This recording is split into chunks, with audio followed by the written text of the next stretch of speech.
Hello, Stitchers. Welcome to Stitch Please, the official podcast of Black Women Stitch, the sewing group where Black Lives Matter. I'm your host, Lisa Woolfork. I'm a fourth-generation sewing enthusiast with more than 20 years of sewing experience. I am looking forward to today's conversation, so sit back, relax, and get ready to get your stitch together.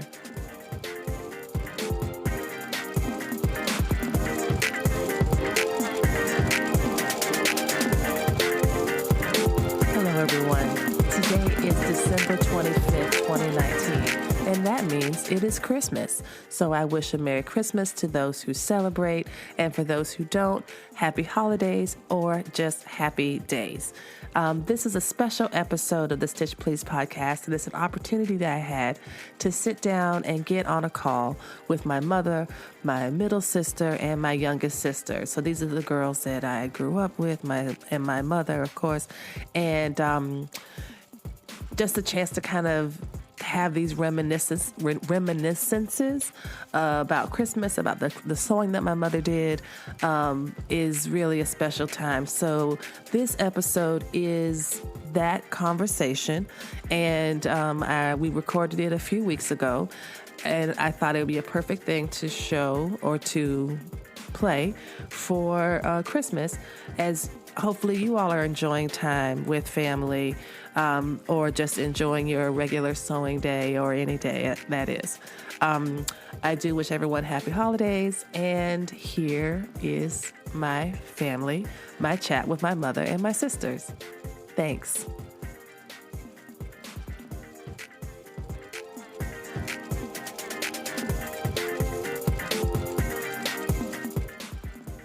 All right. Good morning, everybody. Happy holidays. Merry Christmas. We are here today on oh my gosh, it's Christmas. I'm exhausted. It is December 25th, 2019, and we have a very special episode here today at Black Women Stitch. I am talking with my family, my mother and my two younger sisters, and we are joined here today to just talk about some Christmas creativity and some Christmas memories.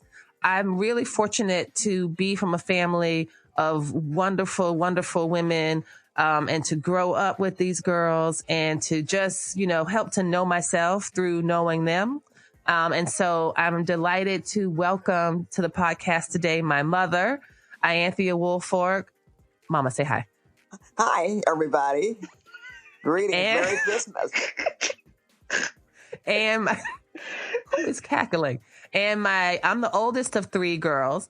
My next middle sister is Sybil. Say hi, Sybil. Hi. Good morning. And then my youngest sister, Stephanie. Hello. So we are coming together to just talk a little bit about some Christmas memories. And, as you all are getting ready for those who celebrate Christmas, who are getting ready for the holiday, this episode releases, we know, at 7:00 in the morning. And who knows, y'all might be up. If you have little ones, you are up early in the morning. And some of my fondest memories are getting up early on Christmas morning when I was little and just seeing the splendid array of all the just toys and magic and magnificence of Christmas. And that's one of the great wonders, I think, of the holiday. And so, Mama, can you talk a little bit about like anything you remember from us from early Christmases, some of the sense of surprise and wonder that you might remember from that time from us? I know that you all would get up very early in the morning. It didn't matter, like I would try to be real, real quiet and keep the house still, and you still would get up at the crack of dawn. I think everybody I don't know who got up first, but everybody would be up and on the floor at 5:30 in the morning. 5:30 was good. Sometimes it would be 4:30. And you're telling them, no, you need to go back to bed. Santa hasn't come yet. And that's so that we could sleep in just a little bit longer. Because we had been up the night before, getting everything together. What do you mean? Making sure all the toys were where they're supposed to be. And we had picked up things from different houses that we had dropped them off because I couldn't leave it in the house because you guys would just plunder and go through and look for everything. What? And then Oh yeah, you I guys think that was were probably lucky. Sybil I and agree. Lisa. That sounds like Sybil. That sounds like something Yeah, Stephanie would do for sure. yeah. Mm-mm. So I would have to go if I had anything. I would go and pick them up, and then sometimes I would leave them in the trunk of the car until you guys would go to sleep. Well, you'd go to bed really, really early. Didn't go to sleep necessarily, but you'd be trying to go to sleep. So that's what I can remember. But it First was of all, all fun. I thought Black Santa bought all that stuff, so I'm really shocked. Yeah. Yep. Well, voila. It was us. Oh, I remember, do y'all remember we grew up, we grew up in South Florida in West Palm Beach. And so some of the kind of traditional Christmas stuff that people have about snow and fireplaces and stuff didn't apply to us because we didn't have any snow and we didn't have a fireplace. And so you did have the weather service would do a Santa tracker. Do you remember that? Oh, And yeah. they would have they would say that Santa, it was the same system they used to track hurricanes, remember? And and the weather people would come on and say, Santa is now heading this way from the Bahamas toward us. And it just occurred to me, now 30, that, that was actually the same system that they used to tell us how close a hurricane was. Hurricane was coming. Yeah. I didn't even knew that. I just learned that then. Huh. Oh. Oh. Yeah. Yep, they sure did. They had that tracker. Yeah, and you would see it, and they would show, like on the TV, it would show, like, they would have, like, this little star, they'd have the sled going across, and where he started from, and then where he is now, and, how close he is, and how it was time to go to bed because he was heading this way, pulling in from the east, heading up the coast. I was like, oh, okay, I guess it's time. yeah. Yep. I wanted to add one of the things that I was thinking about since we had been talking this month about different, I did a holiday gift guide a few weeks ago, and was talking with someone else about Christmas crafts in general. But one of the things I most remember about Christmas sewing from Mama was when she made us this trunk. There was a doll, and imagine everyone. I'm trying to describe it now. It was a trunk.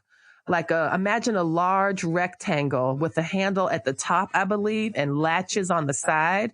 And you unlatched it and it opened like a book. And on one side, the doll stood there. And on the other side was a trunk, had these little hangers and these clothes that were hanging on the hangers. And I don't know if it had a drawer at the bottom for little socks and shoes. I'm not sure. But one of the things I vividly remember that. Do y'all remember that? Sybil, do you remember that? Yeah. Yeah, I love that. That's one of my fondest memories of Christmas is just thinking about that box and just how amazed we were when we opened it and what was inside. It was just, and then there were three of them. There was always three of everything. Right. It was, amazing. Yeah. Everybody And had I the would same sew thing. late And at they were, night. I would sew on doll clothes when you all went to bed. And so you never really saw them until I got them in the trunk. And then I did the same thing for Dinah next door. I made her a trunk, with the doll clothes because it was hard to find doll clothes. And especially like for the dolls that we had, you could find some stuff maybe for Barbies or something like that, of that type doll, but they were very, very expensive. And every now and then you might find a dress or something for the dolls that I would buy. So I started making them, and I would make like the same outfits. And it was just, I could remember it took a lot of time to make the doll clothes.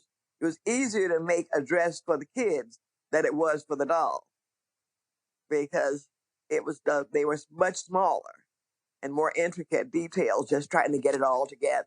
But it was fun too. It was fun.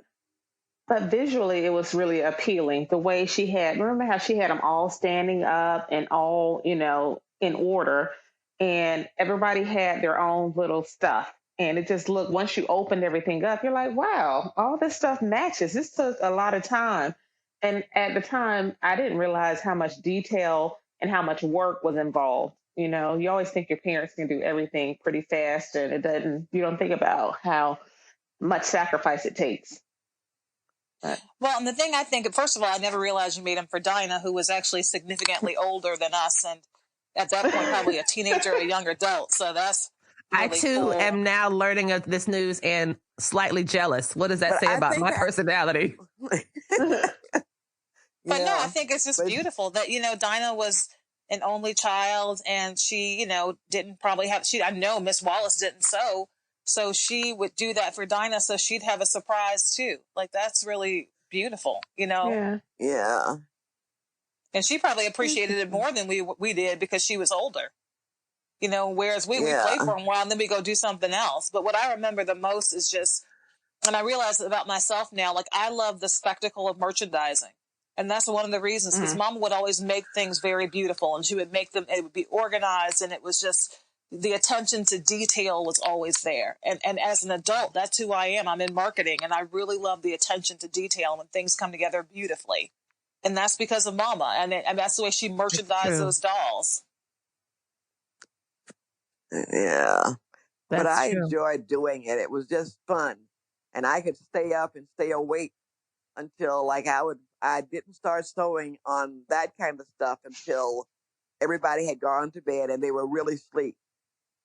And so once you guys would go to sleep, then I would sew until maybe about 1 o'clock in the morning. And then I'd put everything away, everything, so that you couldn't see any of the stuff that I was working on. Not that you particularly, I don't know, I didn't want you to find anything until I got it all together. So would Nana ever help you, since she was such a great seamstress as well? Nana would make different things. Like, she didn't sew on that particular project, but she would make sure that you all had special little dresses to wear, or, things like that. Or she would find like a teddy bear and make an outfit for a teddy bear and give you all, or aprons. And she did that kind of stuff. My mother is talking here about her mother, my grandmother, Edna Walker. We called her Nana. Nana was born in 1913, which is the same year that Harriet Tubman died. Nana passed away in 2018 at the age of 104. And she was an amazing sewist. She could sew without patterns. She could look at a picture of something and make it. She was a wonderful woman, and we do really miss her. So when you sewed for Christmas, that was kind of like your labor of love for us, that you would just do all of that by yourself. Yes. Yes, I would do that. Nana liked making, remember she made all the little stockings, and she made stockings for you all forever, because she made stockings that could be used as ornaments for a Christmas tree. And so she would get not just they would be small, but she would put money, after you all got older, she'd put money in it. And so she would have, and then she would print your name on it. So each person had a style of stocking with their name on it that Nana would make. And she would make those for all the kids. Anybody that she gave a gift to, they would get a little Christmas stocking, and it would have that person's name on it. And I think in my Christmas decorations now, I think I have, I know I've seen one that has Lisa's name on it. Woohoo! And so I don't know about the others, but I didn't see the others, because I don't know whether they got lost in the shuffle or what. I call Lisa's. No, you don't. You can't call mine. It has my name on it. That's why my name is on it. I call Lisa's. But I remember the best thing about it is that you all would make handmade gifts at school. And you would come in with these ornaments that you made out of macaroni. Construction paper. And I didn't think about. I kept them for years until they literally fell completely apart. it didn't dawn on me that I could have taken them somewhere and had them laminated. It didn't cross my mind until it was just gone. No, every year. Mama, you wasn't thinking about them ornaments. Those ornaments were made out of macaroni and garbage. You were like, no, I thought no, but I always kept. She said she probably thought it's gonna give us roaches. Exactly. But you all would make stuff, and then you would bring it. And I don't care how you had the tree decorated, you'd bring these ornaments that you made, and they would be on the tree wherever anything you made for the tree. We could never have no nice tree that was all thematic. It would be like, awesome, definitely tacky. I want to put my trash ornament from school up here, please. Made out of popsicle sticks and yarn. Whatever it made out of, it was made out of popsicle sticks and yarn. The yarn stars, remember the star? And it looked like a Klan cross, but it was red and green, so we put it right on. You had to put it on there. Like, whatever you guys made, when are they gonna become more competent artists, Lord? Goodness gracious. Yeah. I remember the ornaments with the fiberglass in them, and Lisa made us put them on. Oh yeah. And Lisa convinced us to take the fur out and put them around our necks and put it on our ears like earrings, and we was itching and burning. Yeah, that was. I still listen to her after that. She lost a lot of credibility. Yeah, she lost a lot of credibility after that one. It's like, that's when I stopped listening to her. I was like, she's evil. She is evil because I see she didn't do it to herself. She's evil. First of all, she didn't do it to herself. First of all, she only did it to us. Yeah. So I did it to myself. No, you didn't. Yes, I did. Yes, I no. First of all, who would put fiberglass in a freaking Christmas ornament? They know how stupid kids are. Yeah, but they said, do not open. You're not supposed to take it out. Well, we did. I did. I totally did. I had to stop. I stopped using. It used to be angel hair that you'd put over the tree because it would give the appearance of snow or something, and when the lights went through it, it would just reflect and make a real pretty colors and stuff like that. I had to stop using it because I said, God, these kids are going to be dead, or I'm going to have this big medical bill because I'm going to have to take them to the dermatologist and everywhere else.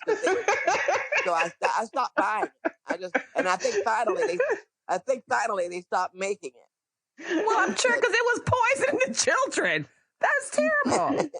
I can also tell you now, I was so imaginative, so I thought there was really fur in there. I can also say, in my defense, I might as well just tell you this now since it's too late to do anything about it. I think that I had a dollhouse and you bought me a gumball machine for the dollhouse and I cracked it open to eat the gum. The ball got, I cracked it open to eat the gum and it wasn't even gum. It was just like painted dots of wood. I was so disappointed. I was like, this isn't even miniature gum in here. This is just some wood. It's so stupid. Yeah, they would do all. Yeah. I really had a very vivid imagination, which is why I thought we were going to be having fur when it was actually fiberglass in those stupid ornaments. Yeah. And they used to give like the fiberglass, and it's hard now. I used to buy ice, like the silver icicles. I don't even put any of that stuff on the tree anymore because number one, you can't find it. And it's really pretty if you can find it. But, I don't even think they make it anymore.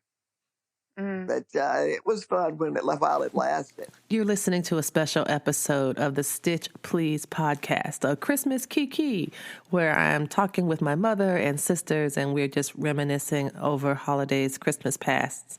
Up next, we will have a quick break and then return to the conversation with my family. Stay tuned.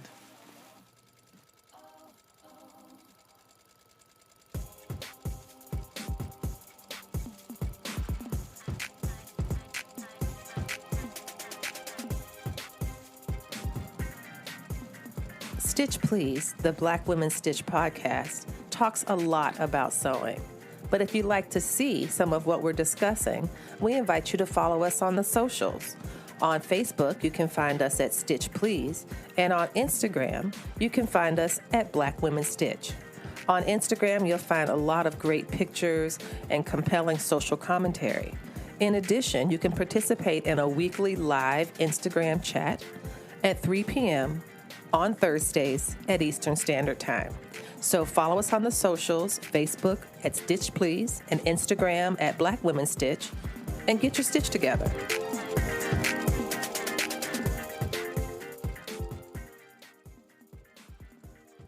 Welcome back to the Stitch Please podcast, where we're having a special episode talking with my mother and my two younger sisters. I'm the oldest of three girls, and it's a great opportunity to have a conversation between the three of us and our mother. And so up next, we're going to talk about this very creative alternative to a traditional gingerbread house that my mother invented for us. So here she is. And one of the things that I remember is that you all wanted to make gingerbread houses. And we would sit down and we'd make the gingerbread house. Well, you're supposed to, it's edible, you're supposed to be able to eat it afterwards. But the cookie, the base of it was so bad that nobody wanted to eat it. So I decided that instead of making a gingerbread house that nobody could eat or nobody wanted to eat, I started making a candy house. And I'd start with a box as a base, and then I'd cut the roof out of another cardboard box and put it together. And then I would fill it all in with different kinds of candy bars, Hershey bars, Snickers, things that are edible. And then if there were any empty spaces, I would fill it in with that royal icing. I loved royal icing. I remember that. Yeah, and we would fill it all in, and it was just, and then it was pretty. And I would put it on a tray, and then I'd have all of the different kinds of candy bars, miniature candy bars all around it, so that you could hopefully take it off of, not off the house itself, but off the tray. But most of the time, somebody would eat, inevitably, they would eat the ones off the walls and stuff. But I would take it off that was me. And I was like, why she glue them on so they're too hard to get off? I too pulled some right off the roof and would leave behind. It'd be like the foil wrapper would be left behind, and I'd be like munching like crazy on the chocolate bar. Yeah. So I said, but why wouldn't you just get it right out the tray? The same thing was on the tray. I don't know. That wasn't appealing in the same way. I don't know. That didn't even dawn on me to get it from there. Huh. Yeah. No. Go figure, No, that did not occur to me either, that would be a good place to get it from. I wanted to instead destroy the house. But it was fun. It was fun. And so actually by the end of, about 3 or 4 days after you put the display out, the house looked like it'd be hit by a tornado. Yeah. It looked like a broke down shack, but when we first did it was good. Oh my gosh, that was so funny. I remember you used to make those royal icing flowers because you did cakes, and you would make these flowers, a bunch of flowers in advance, and then you would put them on the top of the chifforobe or whatever in the dining room.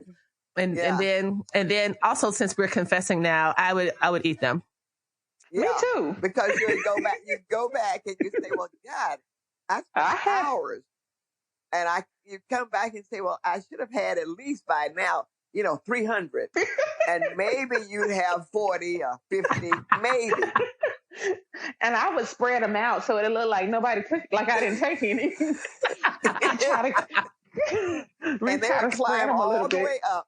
And I would put them all the way on the top of the buffet, the china closet, where all the china is. Mm-hmm. But it didn't matter where you put them. Nope. When you got ready, I could always get them. They could climb all the way up here. This is very inconvenient. Yeah. I said I'm gonna hurt myself trying to get these. Yeah, but it was fun. It was really fun. I'm about to fall. I'm gonna fall on this chair and break my neck trying to get these flowers. And everybody would have, like, you remember you'd have this different things that you wanted. And Brenda and I, we would just go from one place to another to the different stores trying to find whatever the hell it was that you wanted at the time. You know, like, remember Baby Alive? Oh, yes. I remember that. Mm-hmm. Oh, God. That thing was gross. I think we had to go. I love mine. We had to go to Miami. I think Aunt Wally found them. So she got them, and then I had to go to Miami and get them and bring them back. And I would tell you, listen, baby can only eat this special stuff that they do in this jar. Well, you don't know my baby mama like that. You don't know my baby alive like that.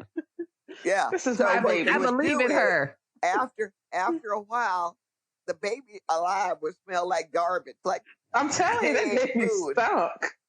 And I mean, it was just gross. I mean, and you couldn't clean it. So,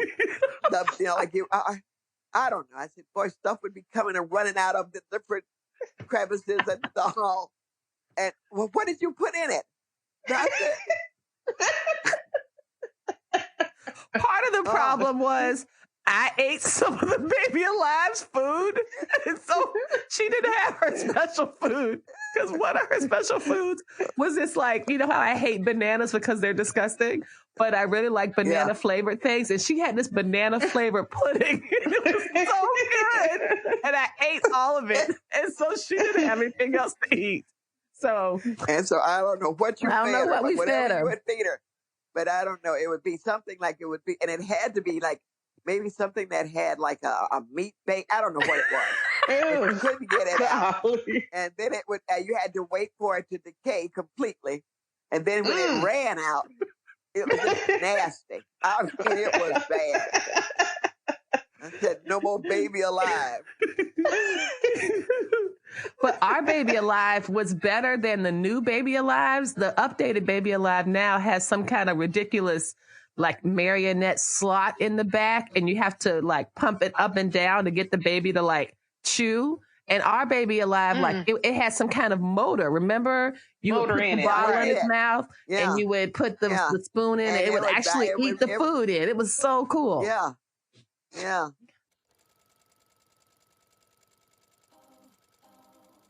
We really did enjoy those Baby Alive dolls. Another toy that we had actually quite a few pitched battles over was the Easy Bake Oven. So stay tuned to hear about how the Easy Bake Oven played a role in our sibling conflicts. Stay tuned. And remember the Easy Bake Oven? Oh, yes. That's Sybil's toy. Sybil would make like a 4-layer cake and be like, y'all can't have none. Y'all can't have none. Yeah. Sybil, do you remember that? You remember that, your Easy Bake Oven, Sybil? I love that. I still love it. I mean, who knew a light bulb could bake cakes? I've always loved cakes and sweets, but I would bake those little cakes, and it would take me hours because to make like several layers and to put the little icing in between, and then I cut it and have the very little slices. And after all that work, y'all be like, I was like, no, I spent hours making this, hours. So you confirm that you would make these elaborate cakes, 4 layers of a doggone cake, and we would come to ask for something. You'd be like, "Nah, fam, you got to get your own." But it was the size of a fist. It was so small. Yeah, I could barely even bite myself. But I looked like giving you some. The pan was about 3 inches. Yeah, you should have even asked for some. They're so small. Yeah, yeah, but you should be embarrassed that you asked. No, I don't think that's true. Christmas was really fun at our house. I just remember the Easy Bake Oven if you didn't cook that stuff all the way and it would burn you. I was like, this is dangerous. I'm not ever fooling with this thing. And didn't our Easy Bake Oven? Yeah, the only person that did the Easy Bake Oven thing was Sybil. She had the patience. She had the patience. To sit there and wait for the bulb to bake the cake. Yeah, I guess it did take a long time. I just wanted And some then you had to cake. get it right, just right, because it would have like little bubbles in it, and I had to get it just right. And then you have to remember, Mama used to make wedding cakes, so she had a pretty discriminating standard. So I was like, I want to make my cakes like she makes hers, but it was much harder making my cakes with a light bulb. You know what I remember? We had this some type of this cleaning set or something that came with like a broom and a dustpan and an iron. And I remember taking the iron and setting it on the light bulb to get it hot so I could iron the doll's clothes. Wow. Oh, okay. Mm-mm. Yeah. No, you guys did some funny stuff. Strange, but funny. Mama, remember that time you made us the little dolls that we were supposed to put our pajamas in, and it was a face, and those were that was adorable. awesome. Yeah, those are really Lisa cool. still has hers. I wish have I mine. had mine still. I know. Yeah. Yeah. We would take that was amazing. Yeah, because it would have the doll's head. Was it like Raggedy Ann? What was it? Yeah, it was made out of yarn. Like the face was just a regular face. But I think I must have bought those because I had somebody else, and then it had little legs to it, and then the back, it was like a pillow. The bottom was like the body was a rectangle that had a slit in the back, and that's where you're supposed to put your pajamas, and then you just put it on the bed as like a decorative pillar. Yeah, right. So we had those. Remember those dolls? Those I bought from somebody. And they were scary. I mean, I bought them after. They were like Raggedy Ann dolls, and the woman made them real. They were like long and skinny. The appendages were real. It looked like they were just freaky looking. What? First of all, I have to say, I have no memory of this at all. I paid her to do these. I paid them. I paid for them. So. You've already paid for them. So what are you going to do? You brought them on home and traumatize your children. They weren't a big hit. Oh, you know what I remember? The doll I remember the Cabbage Patch craze, and I remember our older cousin Jeffrey, who was probably 3 years older than Lisa, a man no less, and he had a Cabbage Patch doll named Rufus Leroy. Yes, and he had a gold chain. And he had a gold chain. And Mama used to make clothes for Rufus Leroy so that he could have, and I think Jeffrey was like in high school. He was embarrassingly old, and he would have that doll everywhere. Yeah. And he had a gold chain. I remember Rufus had a gold chain. Yeah. Yes. Yeah, because chains were in. That was the big thing. Good old Rufus. Chunkies. Big chunky. Yeah. Yep. Yeah, big chunky chain. Yep. Good old Rufus. I had forgot about Rufus. Yeah, but I used to sew. I used to enjoy sewing, and we always had Christmas dresses, some kind of Christmas dress.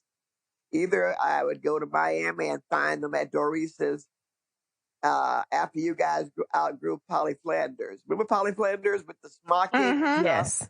Yes. Yeah. And so I had those forever. And then when you all got too big for Polly Flanders, even though they made it in a size 12, I didn't buy. I figured like once you pass that age, like when you were like 7 or 6 or something, you're cute in them, like up to about 6 or 7 years old. But by the time you had to wear a size 12, you didn't need the smocking and what have you.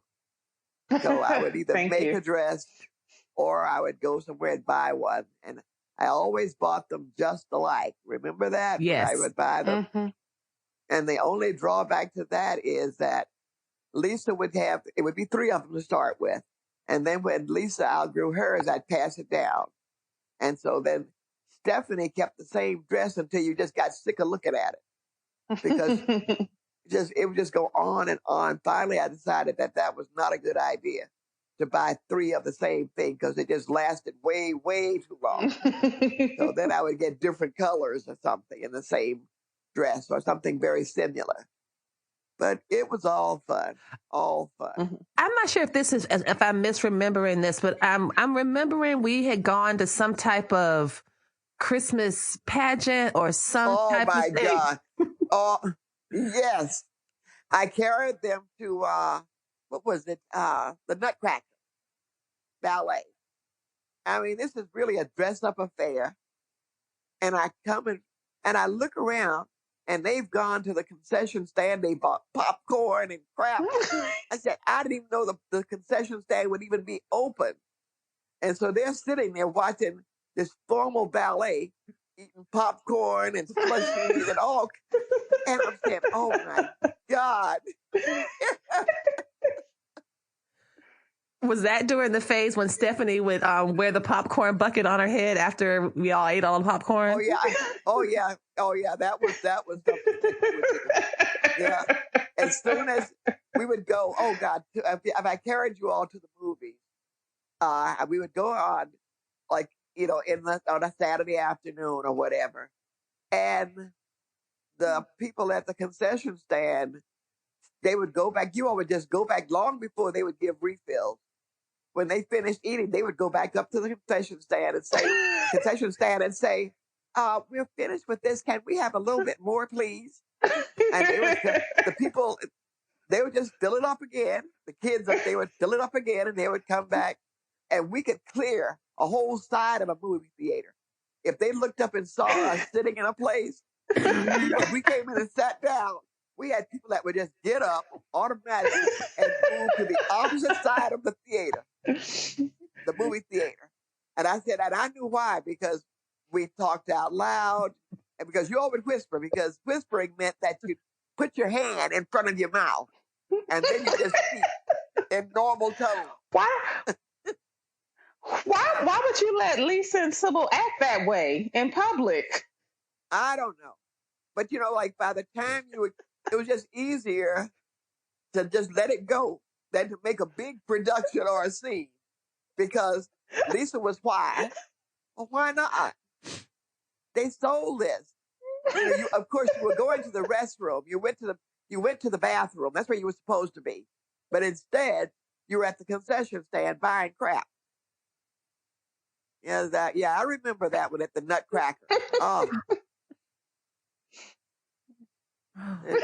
Boy. Oh, boy. We were so refined from an early age. Yeah, just elegant. You were. Just such elegant little lady. You should have left your kids at home, Mama. Lisa and Sybil were awful. Awful, yeah. Golly. Especially Stephanie with my popcorn bucket hat. Yeah, because whenever you got enough popcorn. I remember doing more than having a hat with that bucket. Oh, no. But I know she wore it as a hat.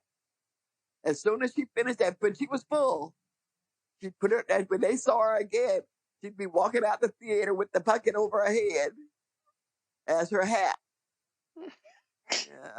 God, I had forgotten about that. You all were some funny little people. Funny. Oh my gosh. But people would just come and just, we'd have the whole section to ourselves. It was like a private theater. Everybody else would be on the opposite side or as far away from us as they possibly could get and still be in the movie. So we just would claim our seat.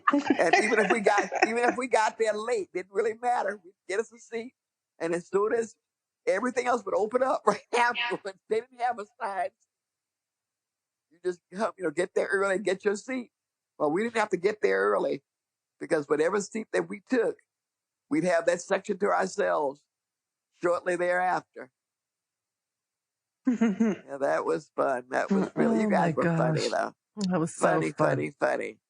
Yeah, you all were funny. You all were funny little people.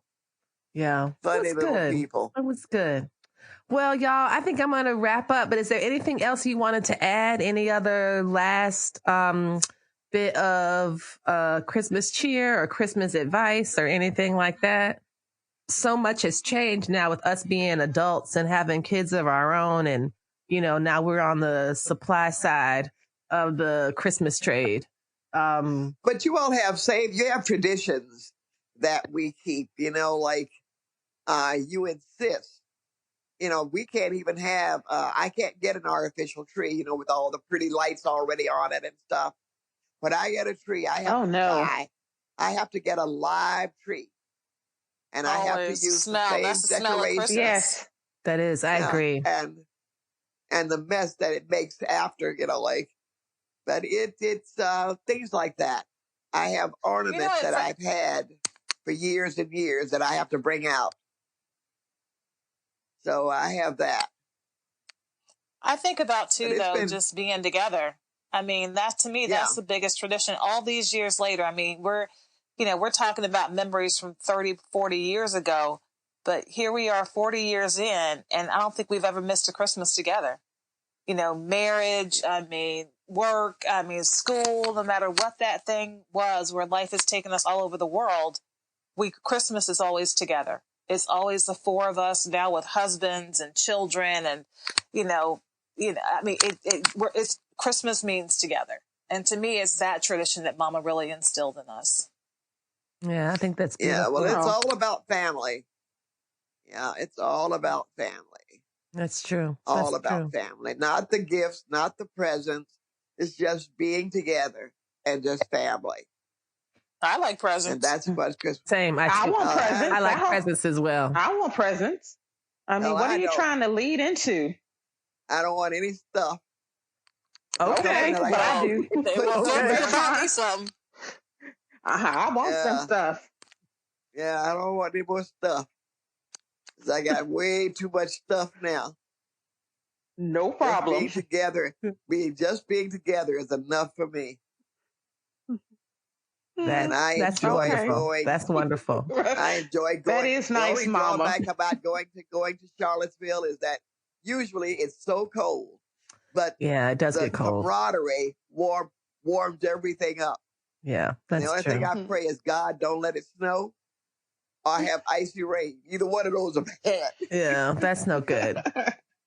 Yeah, but other you know than what that, I think about too, though? Perfect. I can't help but think too, like how your tradition spawned other traditions. So, a couple of years ago, I still have a Christmas a picture from when we took a picture with Santa with our boys, and Stephanie's son Devin had two friends come with him. And Stephanie bought matching sweatshirts. Remember, it was the Drake. Yes, yeah. Hotline Bling. Hotline Bling, yeah, that was so cute. We all had Hotline Bling sweatshirts on. So that Christmas, I mean, it reminded me of these three little girls on the piano all dressed alike, but it became Hotline Bling for everybody. So it was, very contemporary pop culture, but it was still that tradition and solidarity of looking alike. I just feel like Mama planted that seed. I agree. Yeah. Yeah. Yeah. So Christmas is great. I really enjoy it. I love being with family. I just love that. Even the cold, I don't mind. I put up with the cold. I complain a lot because it is some kind of cold, but I still love it. Love it. Love it. Love being together. I agree. Maybe we could move Christmas to July, but nobody has gone for my idea. Christmas in July might have July weather. That's right. It's all good. It's still all good. It's all good. Well, thank you all again so much for taking the time out. And this has been a wonderful Christmas special episode featuring my mother and my sisters. And we are wishing you the happiest of Christmas wishes for those who celebrate, and happy holidays and happy days for everyone who doesn't celebrate. And we will see you on Stitch Please in the new year. Happy holidays, everybody. Merry Christmas. Happy holidays. Merry Christmas. Happy holidays. I hope you enjoyed listening to this special episode of the Stitch Please podcast as much as I enjoyed creating it with my mother and my sisters. We will see you in the new year. Thank you so much for listening, and I hope you enjoy the rest of 2019. Bye-bye. Thank you for joining us for this week's episode of the Stitch Please podcast, the official podcast of Black Women Stitch, the sewing group where Black Lives Matter. There are a variety of ways that you can support the program, and you're doing it right now. By listening to the podcast, it does help us grow. Another way to do that is to rate, the podcast, review it, subscribe to it. All of these things are ways that you can support the podcast without having to spend any money at all. If you would like to spend some money to support us, there are ways to do that as well. You can make direct donations to our Patreon site for monthly contributions, as well as one-time contributions to PayPal, Cash App, or Venmo. And finally, we have another cute, very adorable way for you to support the Black Women Stitch Project. It's a pin, a PIN enamel lapel pin that's very cute. It's about 2 inches wide and 1.5 inch tall, and it's of the Black Women Stitch logo. And that is $15 with free shipping to the U.S. And so if you drop $15 in the PayPal, Venmo, or Cash App accounts, and then send me your email, no, not email, if you send me your mailing address to my email, either at blackwomenstitch@gmail.com, or you send me a direct message on the Black Women Stitch Instagram page, we will put the pin in the mail to you. Again, free shipping, $15 for the pin, and all of this goes to support the Black Women Stitch Project. Thank you again for joining us this week. Come back next week and we will help you get your stitch together.